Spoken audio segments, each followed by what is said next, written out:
At number 10, brotherly love. There were some weird things happening between the gods in Egyptian mythology, as we will come to learn through this video.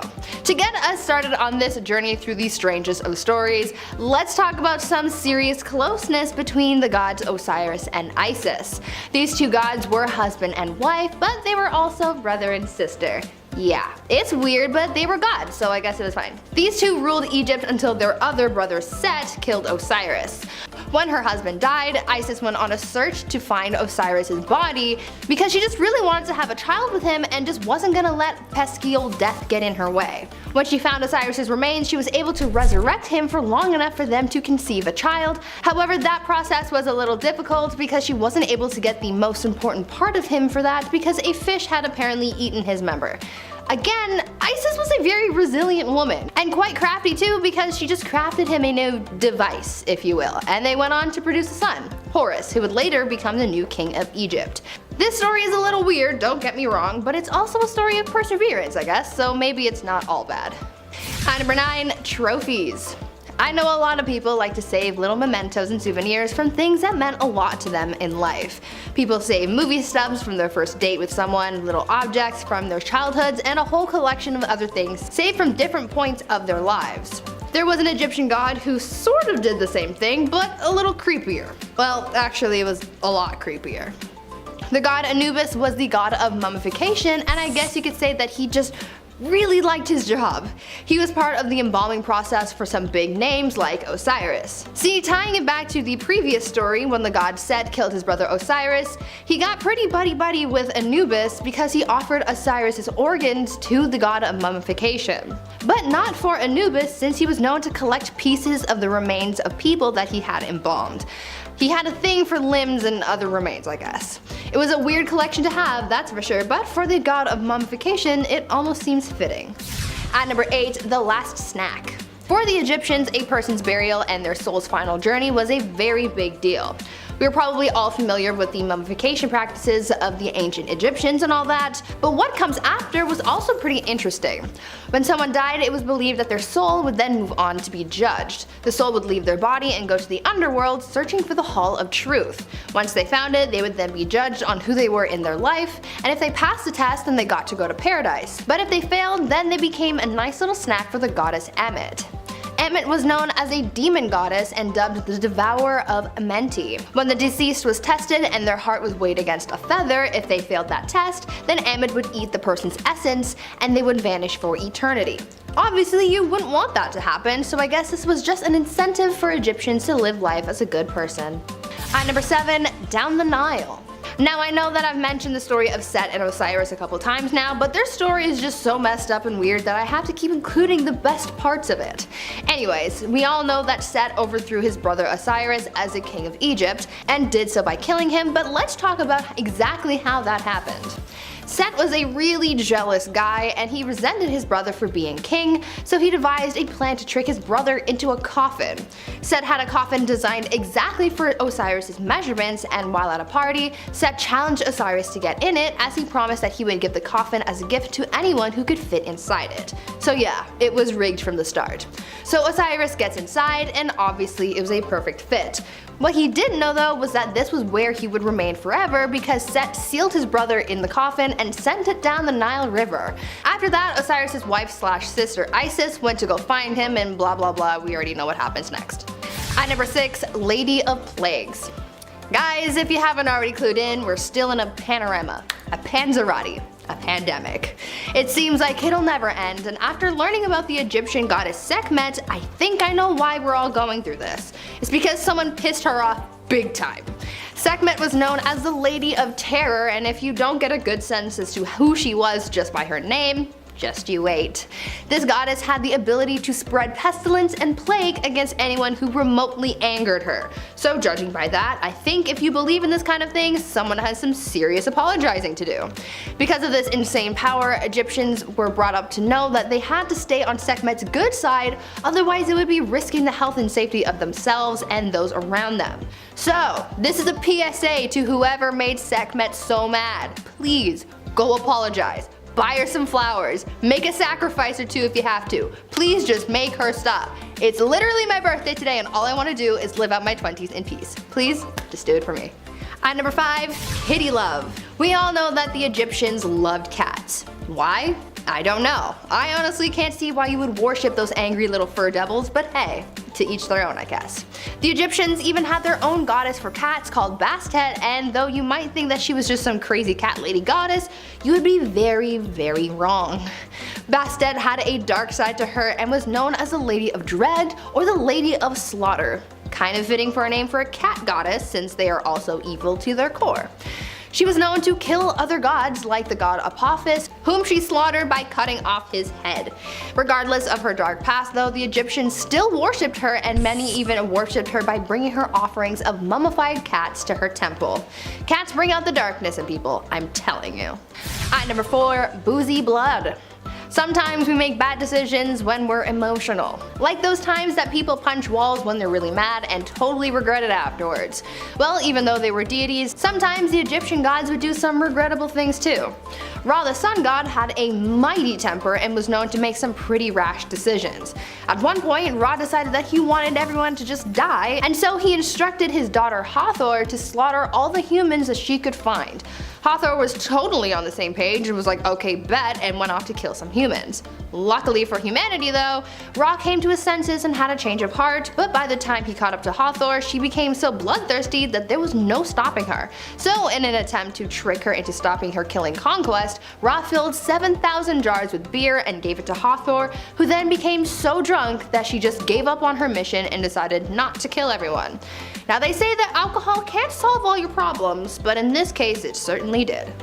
At number 3, creation. There are so many creation stories out there created by various religions and civilizations. One of the more bizarre creation stories, however, belongs to the ancient Egyptians because their first god did something a little weird to create life as we know it. These ancient people believed that their very first god, Atum, created himself, and as such he had no wife and literally no one else to potentially procreate with, and so to create his children and thus create humanity, he pumped the hose and released humanity, if you get what I'm saying here. If not, you're too young to be here. Anyways, out of his pleasurable process, he created his kids Shu and Tefnut. This legend also created the term the god's hand and was used to refer to women back in ancient Egypt, since Atum's hand played the quote-unquote female role in the creation of his offspring. But yeah, I guess you could say that Atum was very pleased with what he created. At number 2, giant snake. There were a lot of strange animals in Egyptian mythology, one of them being a giant snake. The Egyptian god Apep was a giant snake who had some serious snake beef with their sun god Ra. They were polar opposites, Ra being the light, literally, and Apep representing darkness, chaos, and evil. One day, Apep just seemed to have had enough with Ra and all of his sunshine, goodness, and positive vibes and just swallowed him up.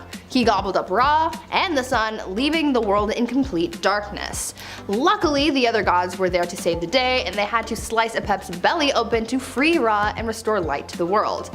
This evil danger noodle lost this battle, but at least he got a taste of that spicy meatball in the sky. And finally, at number 1, a hearty meal. There are two sides to every person. Some people are nice on the surface, but they have a dark core that they keep hidden from the world, and the same could sort of be said for the Egyptian god Khonsu. You see, the gods were seen as helpful, but people also feared them, for good reason. I mean, these guys could pack a punch, and Khonsu was one of those guys with a serious dark side.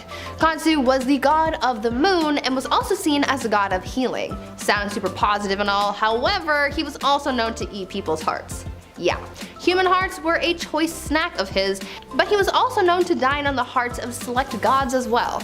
He definitely isn't the guy to mess with because you might become his next hearty meal. Kicking off the list at number 10, Hermes. This quick little lad sure is light on his feet, but he's also got a few tricks up his little sleeve.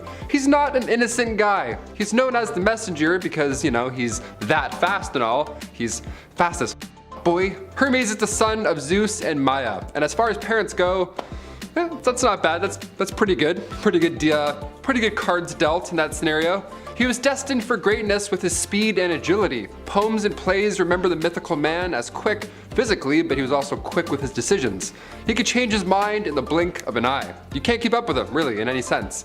His agility allowed him to glide effortlessly between 3 realms, the 3 main worlds in mythological ancient Greece, those being heaven, the underworld, and the third, which is often forgotten, the sea.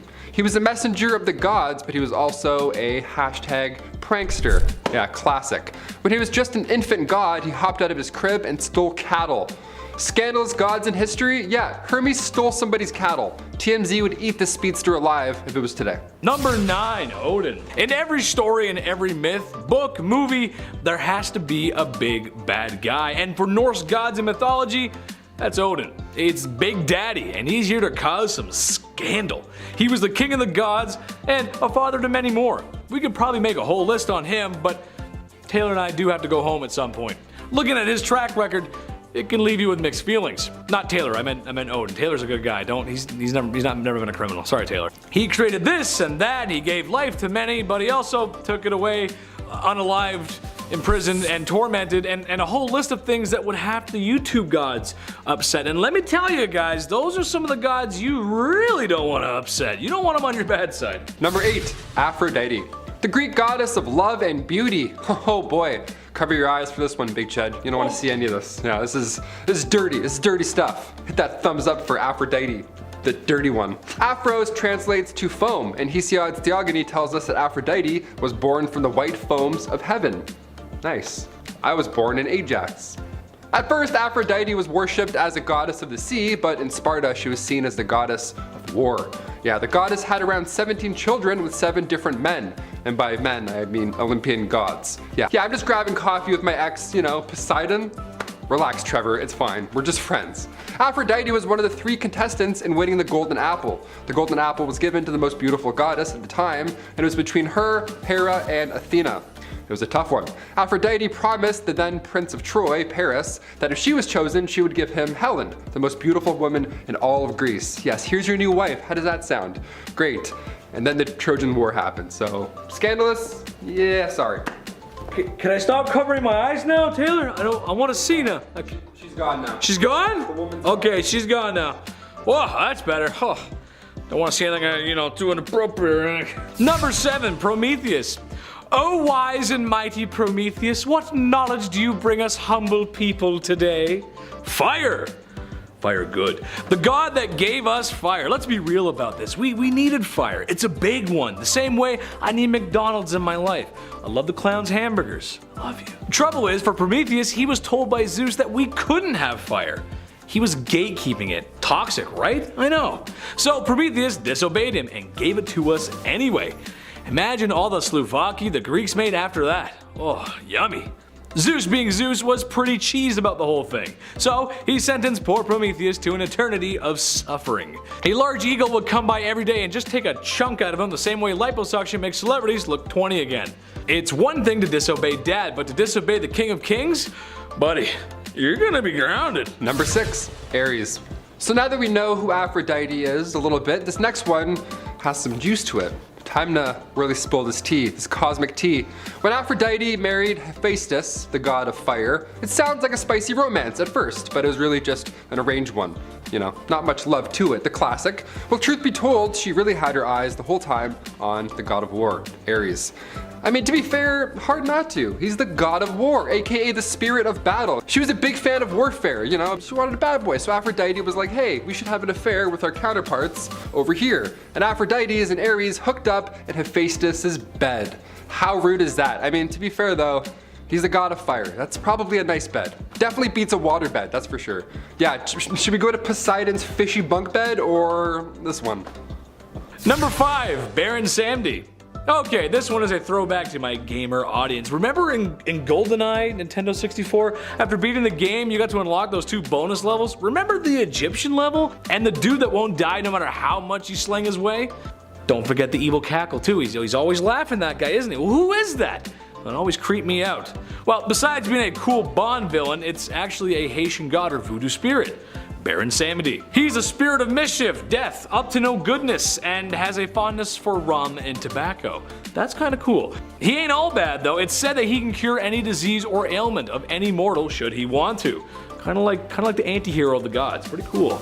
I just refuse to replay the level from GoldenEye. I'm scared, unless a big tall comedian who works on a history channel wants to hold my hand while I play. Number 4, Eros. The son of chaos. I'd say that's a little scandalous, no?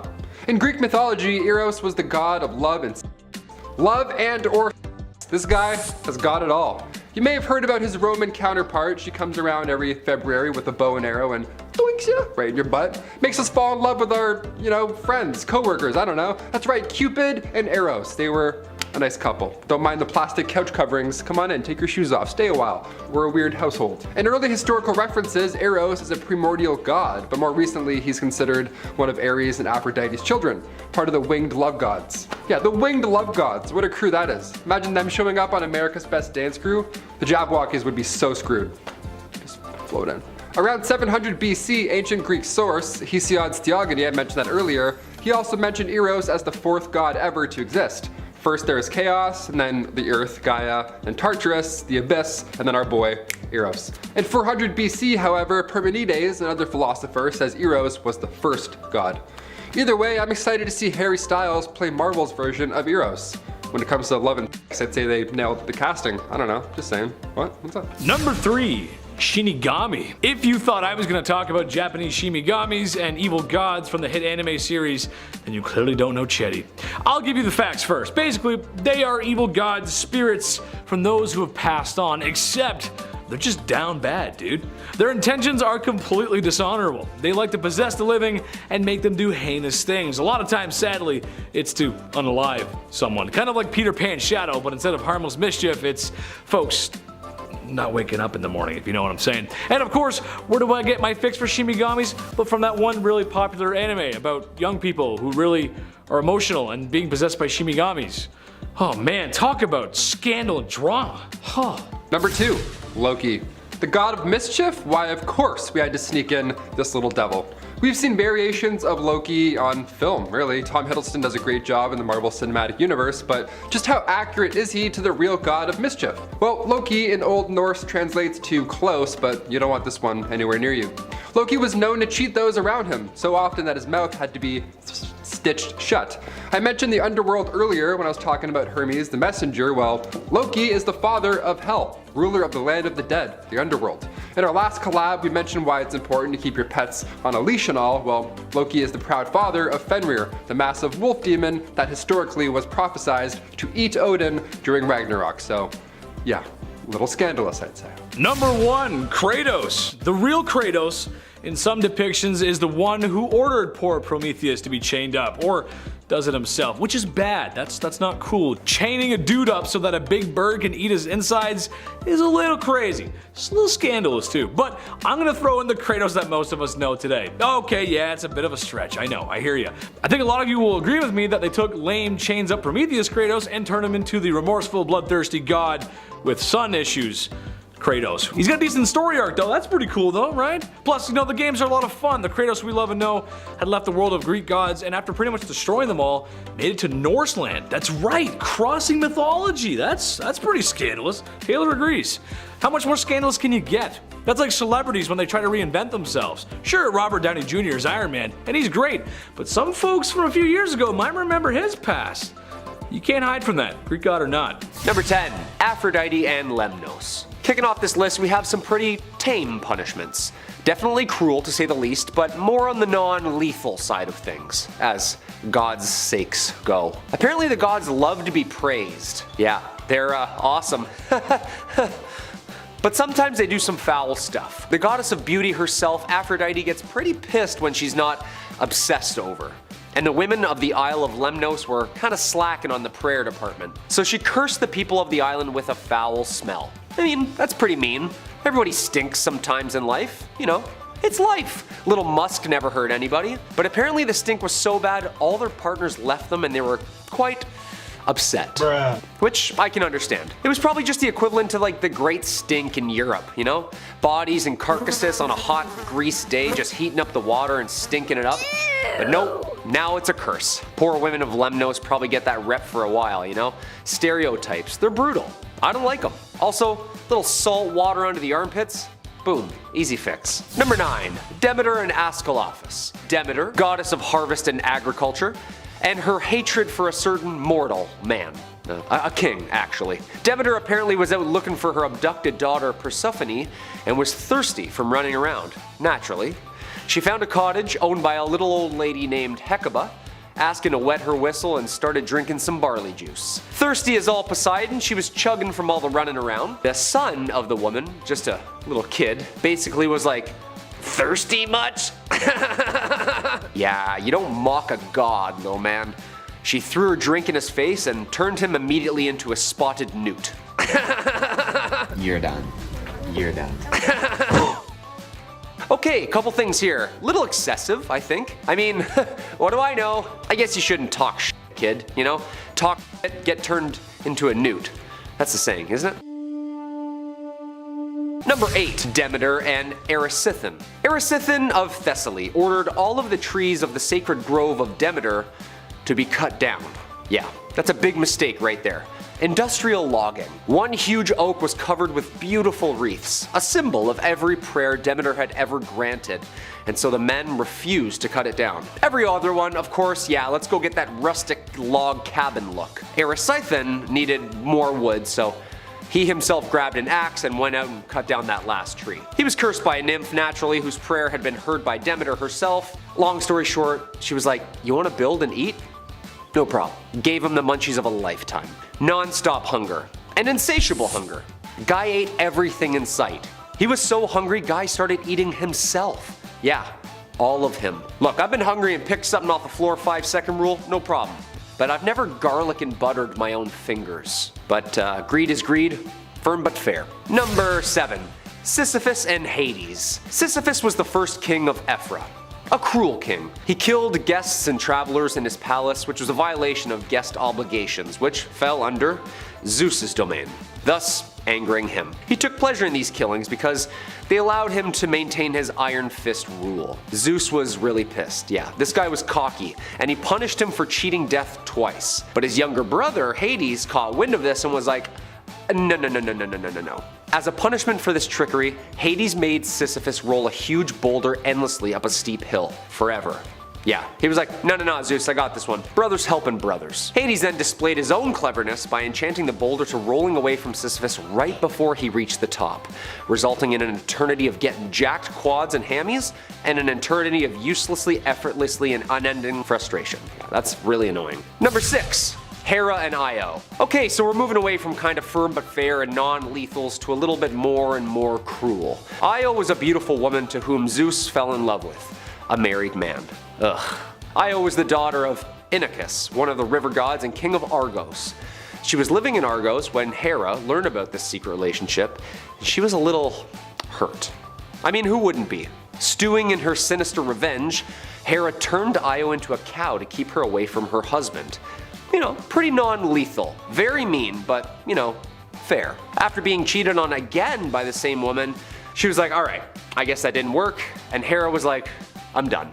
She then sent a giant gadfly to sting Io continuously in cow form until she ran away, mad cow style, wandering from country to country, always being stung. Okay, I get this. You want to stop hanging around my man? You get stung every time, okay?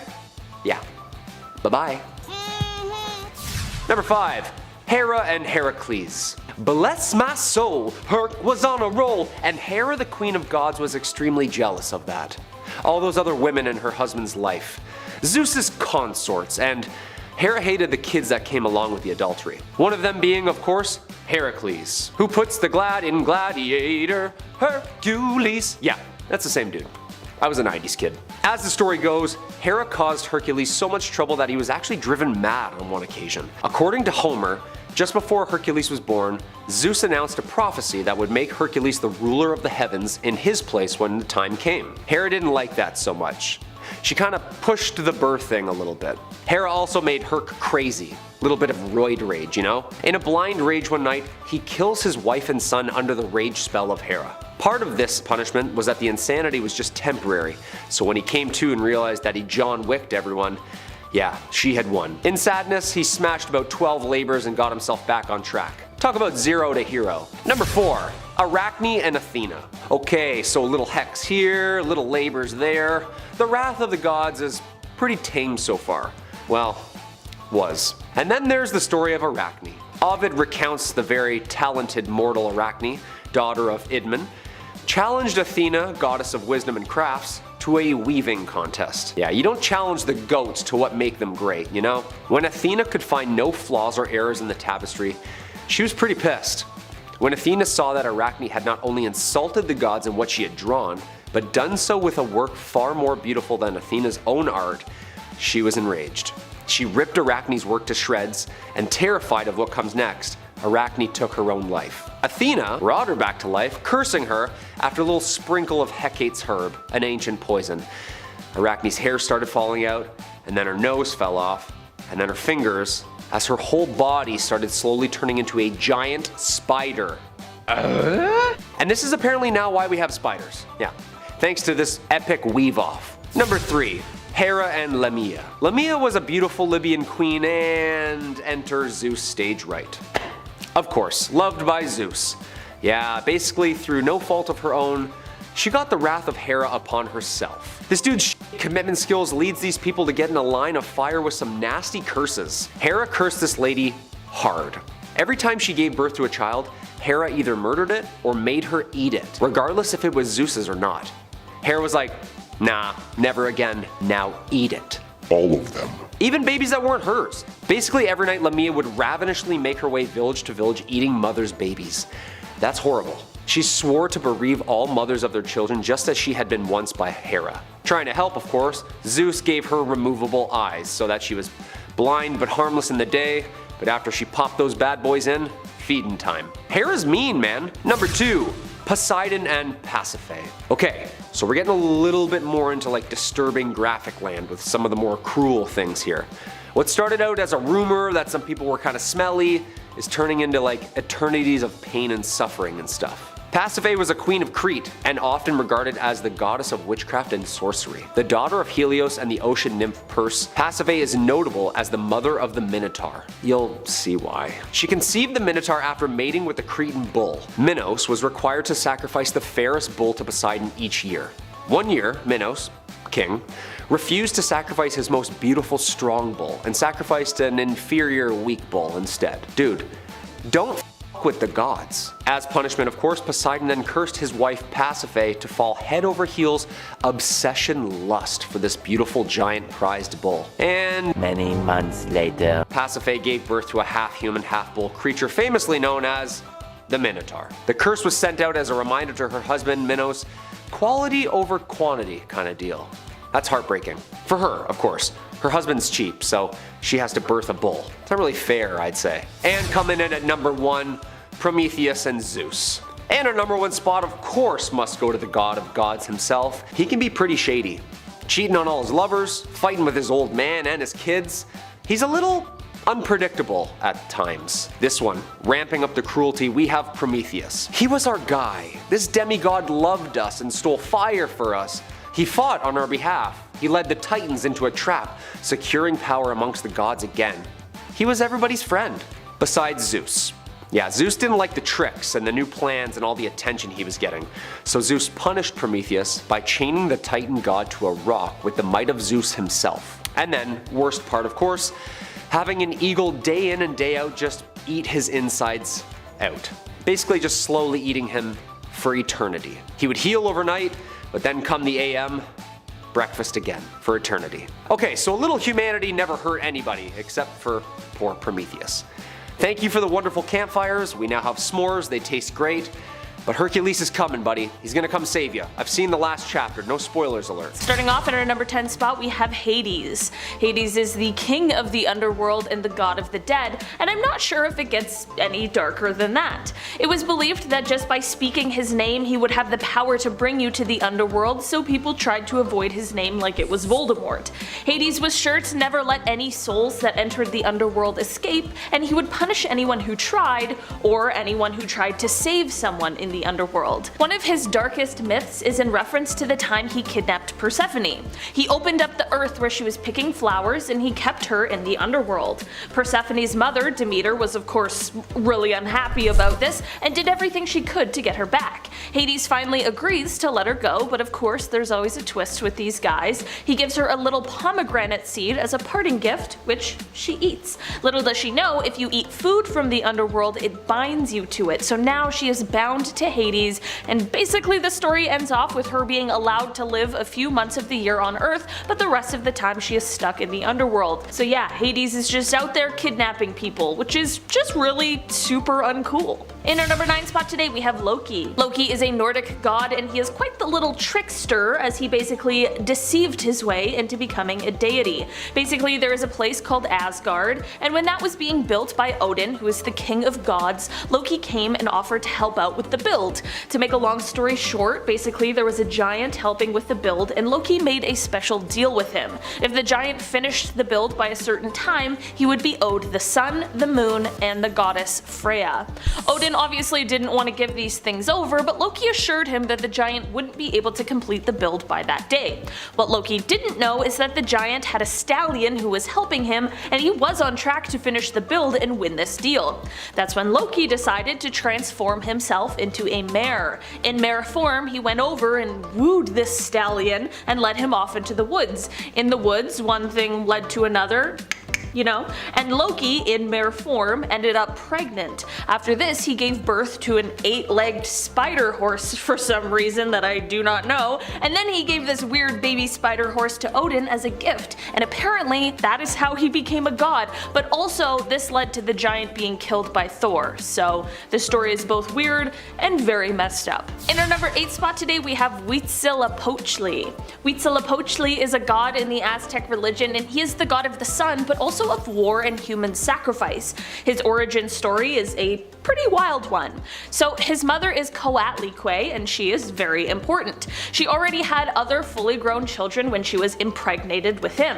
Her grown children were the female deity Coalshaki and her 400 brothers. All of these children were really mad at how she became pregnant again, and they began conspiring to kill her, which is absolutely nuts. This is when Huitzilopochtli burst from his mother's womb in full armor, and he was also fully grown. He knew about the conspiring and he fought his brothers and sisters literally right after being born. He then beheaded his sister and threw her body off the mountaintop, which is honestly, I don't know, kind of crazy, kind of dark. After this, he chased his brothers around and they became scattered all throughout the sky. This is why he is seen as the sun, his sister the moon, and his brothers are the stars. In our number 7 spot today we have Ammit. Ammit is an ancient Egyptian goddess with the head of a crocodile, the body of a lion or leopard, and the bottom of a hippopotamus. The name Ammit means eater of the damned or devourer of the dead, and that is honestly pretty much exactly what she is. She is greatly feared, and for good reason.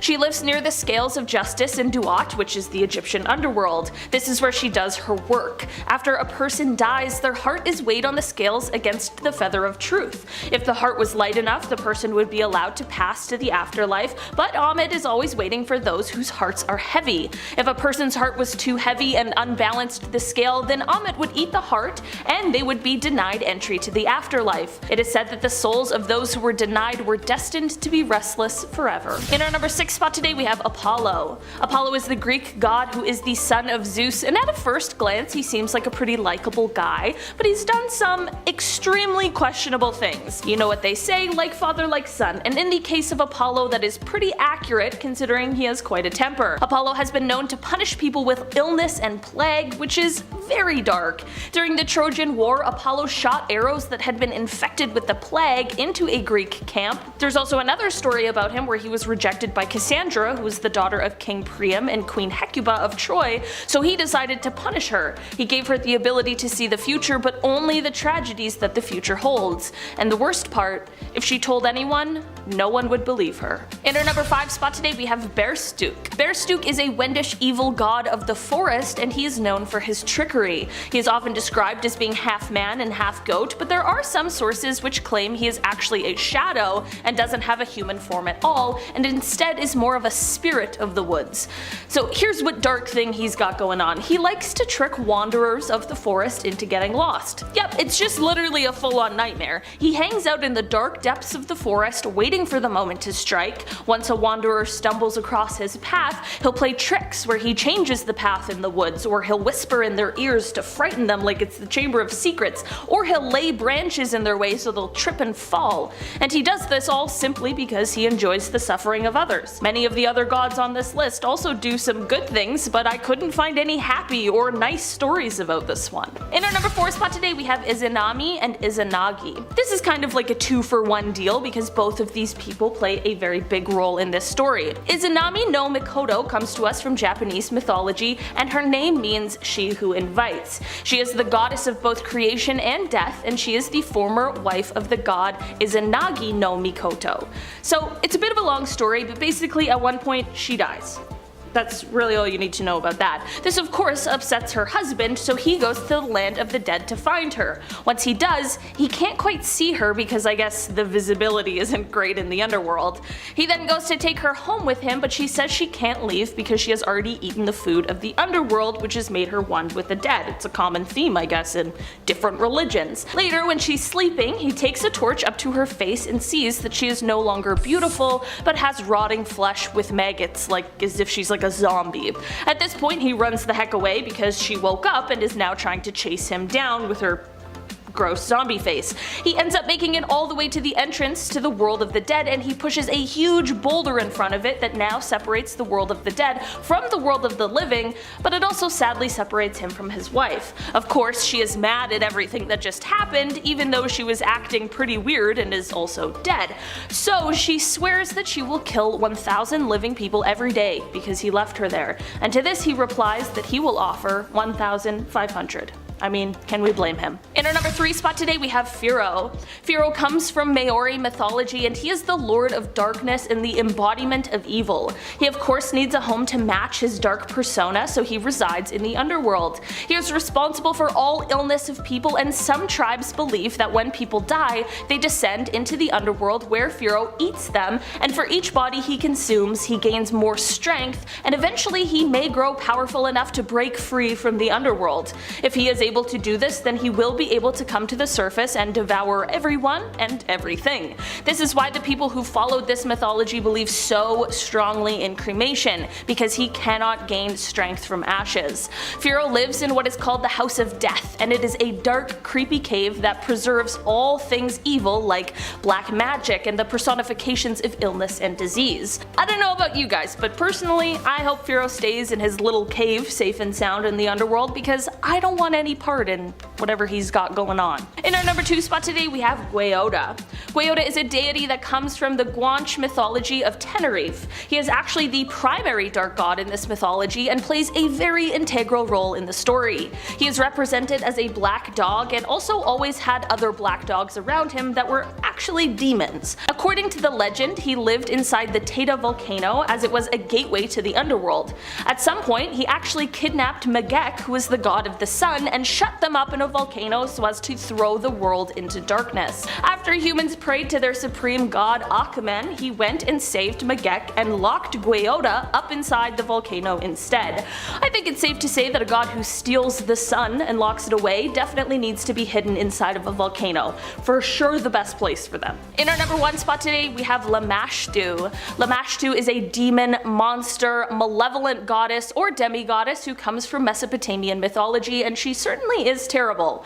Her name means she who erases, and this is because she would prey on women during childbirth and wait for them to be breastfeeding their new baby so that she could kidnap it and eat its flesh. I honestly don't know if it gets any darker than that. She was also known to disturb sleep and cause nightmares as one of her less worse qualities, but she would also be known to harm the environment, bound the muscles of men, and would bring sickness and disease.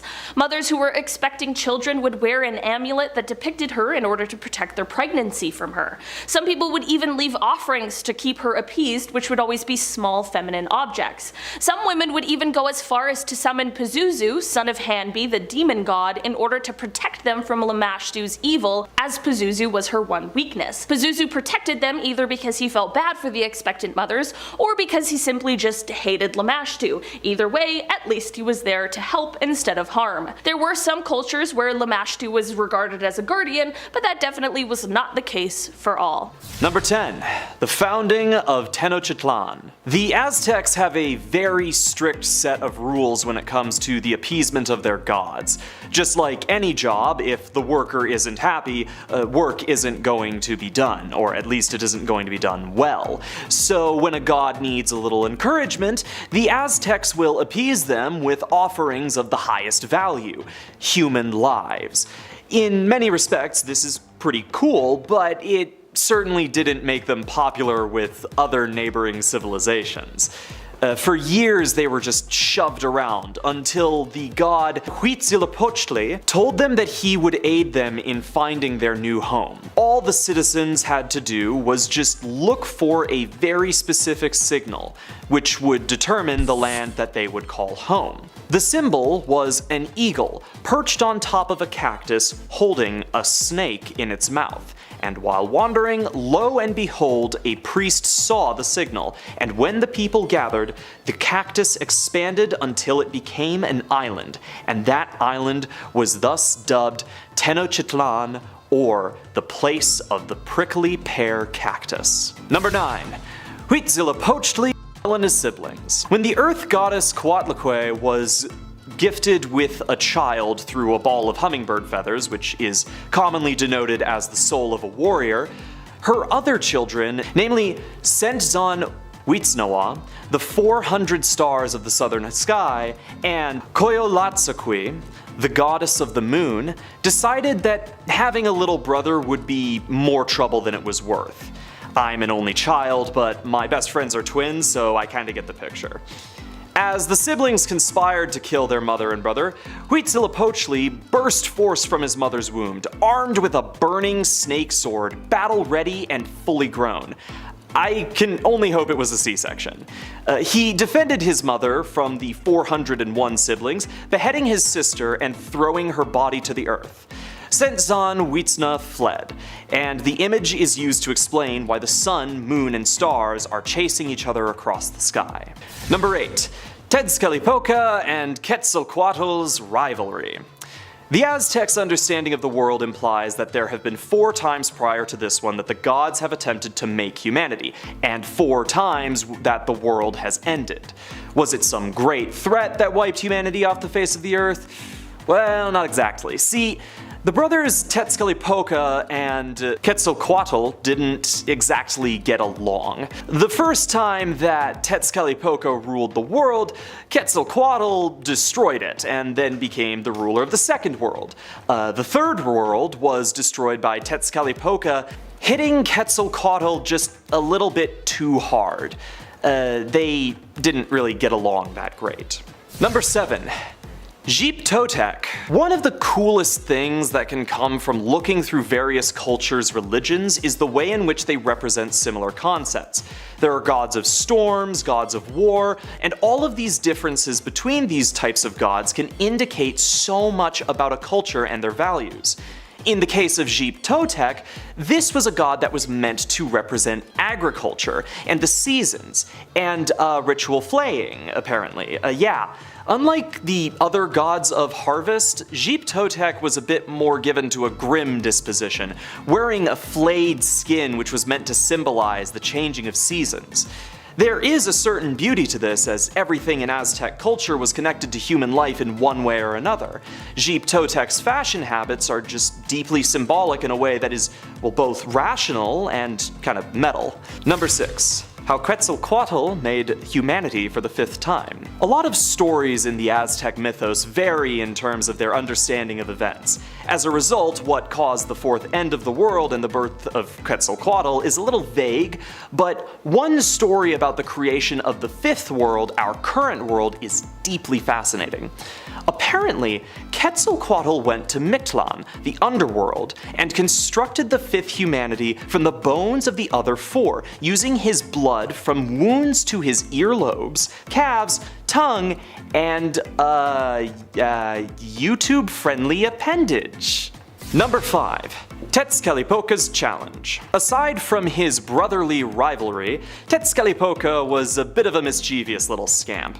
Stories tell that he would sometimes walk the earth as a skeleton with a beating heart, other times as a headless man streaked with red and white stripes. This terrifying image would wander around at night, seeking warriors who were doing the same. Once he found a warrior, Tezcatlipoca would challenge them to pull his heart from his chest. If they could, he'd promise to reward them with riches and power. Never actually did that though, just kinda like my buddy Dylan, who still owes me that transformer that I lent him back in elementary school. Come on, Dylan. Number 4. Huitzilopochtli rips out his nephew's. Back to Huitzilopochtli, with just the best family relationships. See, he had a nephew by the name of Kopil. Feeling ashamed for his uncle's behavior, Kopil tried to raise an army to capture his uncle. Now they decided to rest on an island one evening, but Huitzilopochtli's spies informed him of his nephew's little scheme. He ordered his priests to go and steal Kopil's heart, and under the dead of night they did just that. When asked what to do with it, they were told to bury it on the island where Kopil had come to reside. The next morning, the heart had grown into a cactus, fed by Kopil's courage, and plot twist, that cactus was the cactus that Huitzilopochtli used as a base for the symbol of the prickly cactus, which would lead the Aztecs to Tenochtitlan. Number 3. Tezcatlipoca tricks his brother. Back to Tezcatlipoca, this one's a doozy. So Quetzalcoatl and Tezcatlipoca just don't get along in any way. Quetzalcoatl is a big honorable warrior, Tezcatlipoca is a little bit of a sleazeball. They're really just oil and water, you feel? Well, Tezcatlipoca had just about enough of his goody two-shoes bro, so one night he managed to get Quetzalcoatl brutally wasted. This caused Quetzalcoatl to go to his sister Quetzalcoatl, and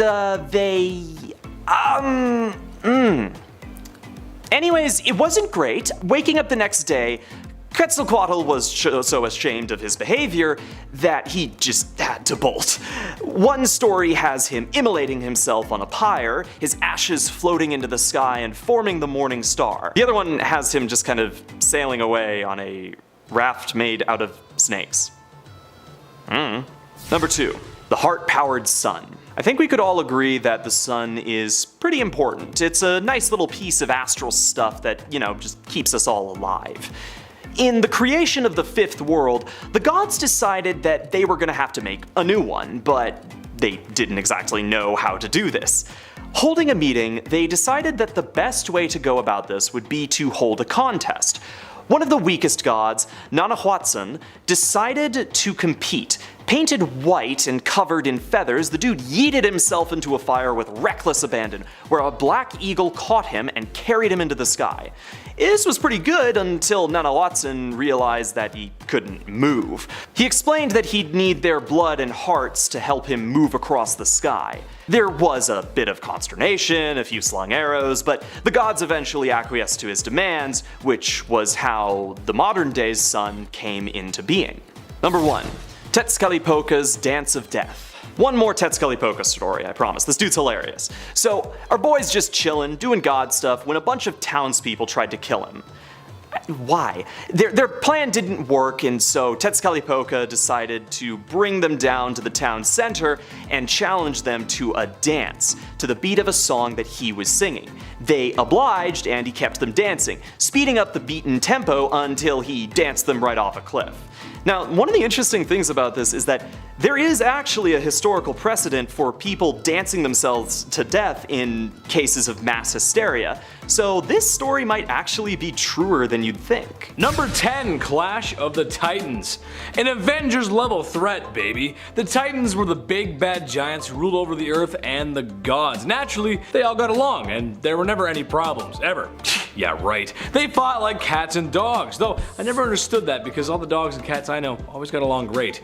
But the Titans fought, and they fought some more, until your favorite boy Zeus had enough and kind of took control over everything. It's Zeus, it's what he does. It's too bad Aaron Yeager wasn't there to help out. Number 9, Prometheus. Poor Prometheus. This is my favorite tale from Greek mythology. I think it's rather sad for Prometheus. All he wanted to do was give us the knowledge of fire, and look at all the things that we did with it. Forged iron and steel, heated our homes, so no one would ever go cold again. And we cooked, which gave Gordon Ramsay 23 hit shows and a reason to curse when asking for the lamb sauce. Where's the lamb sauce? Prometheus went directly against Zeus's orders, and if you didn't know, that's kind of a bad thing. It can wind you up in a rather unfortunate position. A position like being chained up and having a large bird come feast on your intestines. Like I eat mom's spaghetti. She makes a good spaghetti. Thanks, Mom. You make a good spaghetti. Number 8, Icarus. I think we can all relate to this one, or at least have been told a version of this when we were flush. Things were going good for us. In a nutshell, Icarus got some wax wings and gained the ability to flight. Mind you, that was probably the dream of many ancient peoples. After Icarus got his wings, he got a little arrogant. He wanted to push his wings to the limit. Kind of like Iron Man in the first Iron Man movie. But instead of falling in a multi-million-dollar supersuit and looking handsome while doing it, Icarus sniffed one too many of his own farts and flew too close to the sun, where he burned up in it. So what's the lesson learned here, folks? Keep yourself grounded and don't sniff your own farts. Number 7, Jason and the Argonauts. Avenger level threat acquired. For some reason in our lives, you find stories of our favorite heroes forming almighty and powerful groups. The Avengers, the Justice League, BTS. That one might have too much power. But yes, Jason and the Argonauts were a band of heroes on adventures, slaying beasts, taking names, and Greekifying the area. Sadly, for Jason and the Argonauts, every time they try and make a movie about it, it just never works for them. I don't know. They had a visually impressive one in the 60s, and everything after that has just been a complete misfire. Hollywood, if your casting calls come my way, just know I make a great Jason. Look at me. I could be Jason. A sword, a shield, and there we go. That's it. Number 6, Hercules. Hercules, the strong one, or the one where Danny DeVito coaches him through the process of being a Greek legend. If Danny DeVito is coaching you through anything, that probably means you're gonna come out on top. And yes, before you start typing in the comment section, technically speaking, Hercules is the Roman copy of Heracles. I know. However, it's kind of one of those things that everyone just knows the one, so anytime a Greek dude shows up with muscles, you blush and you think of Hercules. As far as Greek mythology goes, it doesn't get any more classic than a super strong guy with abs and biceps, and maybe a little bit of olive oil on him, I don't know. Number 5, Sisyphus. Oh baby, do I feel this one. Story of my life, honestly, day late and a dollar short. Some of you folks at home may also share the same fate as me and this chiseled Greek man doomed for eternity. This one is also one of my favorites. Basically, Sisyphus was cheating the devil. Cheating death itself, actually. After sliming his way out of the underworld one too many times, Big Daddy Zeus had to intervene. Also, when I say I relate to him, it's not because I'm a trickster who cheats my demise or cheats the devil or Hades. I'll explain. So, after Sisyphus had done what he'd done, Zeus sentenced him to roll a giant boulder up a hill for eternity. When he gets to the top, she rolls back down to the bottom and he has to start all over again. Every day for the rest of time. Not just life, or time. Sometimes in life it feels like you're on a grind and you work and work and work, and sometimes you go right back to square one no matter how hard you work. That sucks and that can be exhausting, but never give up, because Chetty ain't, and neither should you. Number 4, King Midas. The lesson in this one, folks, is to be careful what you wish for. King Midas was being granted a wish. He wished for anything I touch be turned to gold. Now, I'm not an economist because I already have too many jobs on the internet, but you can imagine how at today's rate of gold, how wealthy you would be. Sheesh! Yeah, gold was valuable back then, but now, wowie woo. So his wish was granted, and everything he touched turned to gold, which for a good couple hours must have been the most fun anyone has ever had ever. Dude was seeing drachma signs. However, this wealthy gift he had been given quickly turned into a curse, or a burden. Everything he touched turned to gold. That included his food. Because of this, he starved. To fix this burden, he bathed in a river, and it's said that's why gold can be found in that river. I wouldn't mind having that power myself, but if I made food gold, or even worse, what if I made my beer gold? Number 3, Narcissus. This one's in the name. Basically, there was a guy named Narcissus, and he was gorgeous. Like George Clooney, Brad Pitt, Ryan Reynolds gorgeous, all put together. Oh. And he knew it, and he loved his image. Now, as a guy who goes on camera every day, naturally, you hate yourself. You hate your self-image. That's how it goes. Ask anyone here, they would tell you the same thing. But also, as someone who's on camera every day and funny from time to time, you kind of like yourself on camera and you kind of like your self-image. It's a very strange relationship we have. However, no one is as bad as it comes to as Narcissus. One day in the forest he came across a body of water where he saw his reflection cast. And it was so handsome, so gorgeous, that he couldn't look away. Ever. Hence the name Narcissist, or Narcissist. Or what most girls in high school find out what their boyfriends have. Narcissism. Ladies, let me know. Have you ever dated someone who has narcissism or looked in the mirror too long? Let me know, I'm curious. Number 2, Medusa. I feel like a lot of people know this one. Medusa, the half beautiful lady, half head of snakes in her head, and half monster thing with powers. Yes, I realize that was 3 halves and that doesn't add up, but you're talking to a guy who was voted class clown in the high school yearbook and not voted most likely to succeed in math. Because I just wouldn't. But she was the Gorgon monster who would turn men into stone. I do know that. If they looked into her eyes. That wasn't until your boy Perseus showed up like Link with the mirror shield and gave her a taste of her own medicine. What's the lesson on this one? I'm not sure. Maybe it's don't be so sure of your abilities. Maybe it's seeing things through. Or maybe it's having an extensive knowledge of tactics from a late 90s Nintendo character. That you never know when you're going to need that. You never know. I know that stuff. It can come in handy. Number 1, Pandora's Box. I know you guys know this one, but this one is so simple. At first glance, it's not about turning things into gold or weird snakehead ladies or giants rising from beneath the earth to fight each other. It's a box. Something ain't good in that box, but it's just a box. So don't open it. I'm gonna say it again because there's gonna be people in the comment section that are gonna say, but Chetty, because you said don't open it, that means I really wanna open it. Imagine I'm Robert De Niro telling you not to open it. Nope, no way. Nope, not gonna happen. Nope, null and void. Don't do it. Don't do it. That's how you know I'm serious, because I did a bad impression. Oh great, somebody opened it. Yes, that's right, Pandora's box was opened and it said that all the evils of the world were released from the box. Good tale, good moral, but who the heck thought putting all those evil things in the world in the box was a great idea? Whatever happened to just having memento boxes? You know, you open up a thing like this is the time I farted on camera, this is the time I went to the cottage, you know what I mean? Whatever happened to that? Number 10, Ragnarok. I don't want to set the world on fire. I just want to start a flame in your heart. Yes, the end of times. It's all over. So long as I'm here for your entertainment, everything is going to be okay. Ragnarok is the prediction of end times. All ancient civilizations did this. Maybe we just like talking about it. Maybe we just like thinking we're all doomed. Maybe we're just all a little emo. Who knows? I don't know. Ragnarok is slightly different from other world-ending predictions, as instead of one event, it's a series of events that signals the beginning of the end times. As a gamer, it was kind of like watching Call of Duty fall off. Things were great in Black Ops 2. Things were good. Lots of good maps, fun weapons, perks. It was great. But then they added jetpacks, and you knew it was the beginning of the end. A good thing we never get close to that in real life though, right? Everything's fine. It's good right now, it's good. Number 9, Boulder. If you know your myths and your ancient stories, then you know that there's some stories that are very different from culture to culture. However, there's also a lot of similarities. The story of Balder is both. Very similar to Achilles, that is. A dude who's been given the gift of invulnerability. I am invincible. Pretty sick. Achilles had a weakness. It was his heel. And Balder, well, it was a mistletoe. Every guy has his weakness, but yeah, it was a mistletoe. And Loki made a dart out of it, and then the dart got thrown at him, and then everyone was sad, it was kind of a mess, and yada yada. I'm sure this won't have any effect in our world. Why is the ground shaking? Number 8, Loki. Lord of the Tricks, the god of mischief.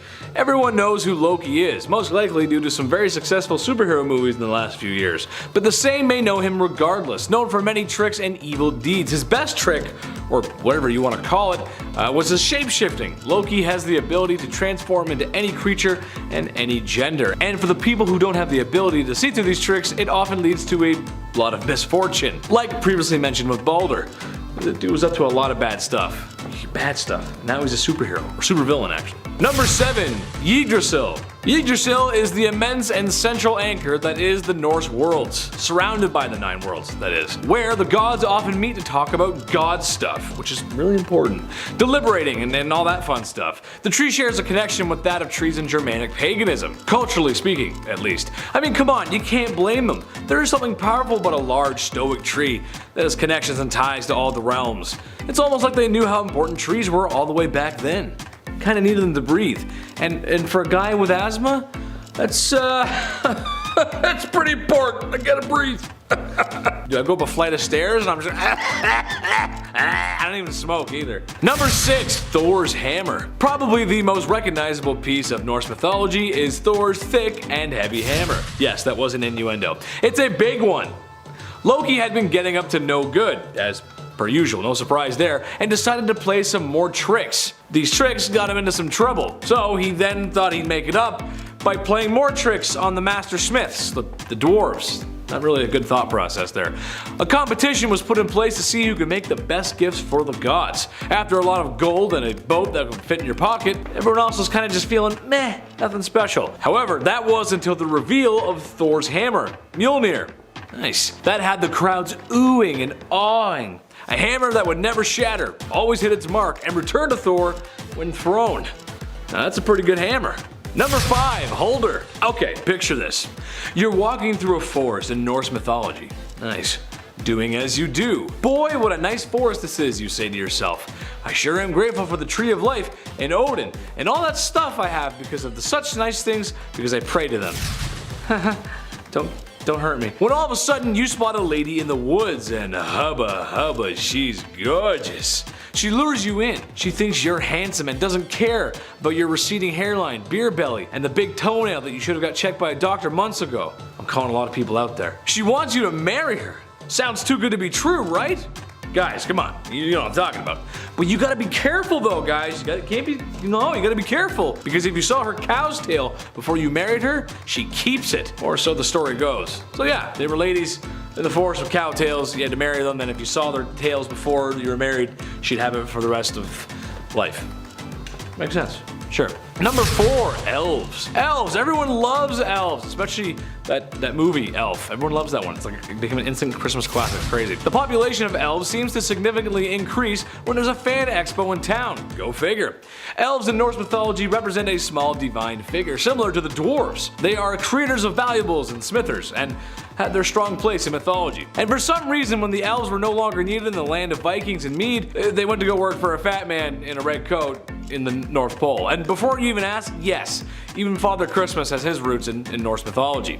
And yes, before you ask, I know him personally, and I will be telling him who's naughty and nice this year. Christmas might be far away, but I'm watching. Ooh, we're watching. Don't you worry, me and Santa Claus. Ooh. Number 3, Kraken. This one actually surprised me. I didn't know this. I wasn't expecting this to be Norse. But yeah, the Kraken. In a nutshell, the Kraken is a huge octopus or squid-like creature that preys on the poor and doomed sailors who dare cross its path. Now, I'm sure a lot of you fear the deep water because, well, you can't see the bottom of it, and I think that's a rational fear. The reason for that, of course, is because you don't know what's big chillin' at the bottom of that water. The answer? It's the Kraken. That's horrifying. Using its large tentacles, it wraps itself around ships and brings them down to Davy Jones' locker. Or at least that's what happened in Pirates of the Caribbean. That's how I get my knowledge. In some Norse tales, the Kraken is as big as an island. Yeah, if you see an octopus just as big as an island, just turn the boat around at that point. There ain't nothing on the boat that's gonna deal with that business. Just turn it around. Just turn the boat around. We're out of here. We're leaving. Just walk it off. Number 2, Droger. Okay, let me paint a picture for you. It's a late summer night in 2011. You're a couple inches too deep into your favorite couch. A calming music plays as you traverse the lands of Skyrim. You come across a door and begin to explore. What untold riches you will find in this dungeon, except the first thing to greet you is an undead creature with pale gray flesh and eyes that glow blue like the sea. It charges you with a sword and gives off a grunt that sounds like your dad choking at an all-you-can-eat buffet. You slay the beast and try to read its name. Droger? There's no vowel there, Droger. You've unlocked a new ability. Dyslexia. Okay, so maybe that was my story, but The Draugrs are the focus here. Skyrim is heavily influenced by Norse mythology. Draugr is one of those things. They were undead creatures that would protect the tombs and graves from looters, as a lot of the warriors at the time were buried with such valuables. And yes, when I go into dungeons, I tip over everything. The pots, the wall, I check everything, gotta check everything. Number 1, Valkyries. Oh yes, the beautiful Valkyries. For such a gorgeous image, they have a rather grim job. Whenever someone falls in battle, it's up to these ladies to guide them to the afterlife. In a way, they're kind of like battle angels. It literally translates to chooser of the slain. I hope you folks have been praying towards Odin, otherwise you won't be able to make it to Valhalla, which is bad, because that's where all the good little Viking men and women go. You want to go there, so they can be with their ancestors and eat and drink meat all day, and you want that. I know you do.